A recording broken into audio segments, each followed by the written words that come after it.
المنتخب المغربي للناشئين يواجه نظيره المصري يوم غد الثلاثاء في الجولة الثالثة والأخيرة من دور المجموعات لكأس إفريقيا تحت 17 عاماً لعام 2026.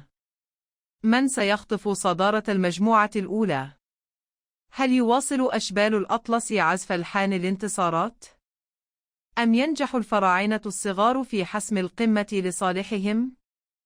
الموعد الرسمي، التوقيت، والقنوات الناقلة لديربي الحسم أصبحت جاهزة. إليكم التفاصيل. عشاق الكرة العربية والإفريقية، استعدوا لملحمة تكتيكية كبرى. تقام المباراة المصيرية يوم غد الثلاثاء 19 من شهر مايو لعام 2026. بالنسبة لموعد انطلاق الصافرة، المباراة ستنطلق بإذن الله في تمام الساعة 8 مساء بتوقيت المملكة المغربية، تونس، والجزائر، وهو ما يوافق الساعة 10 مساء بتوقيت مصر، مكة المكرمة، والدوحة.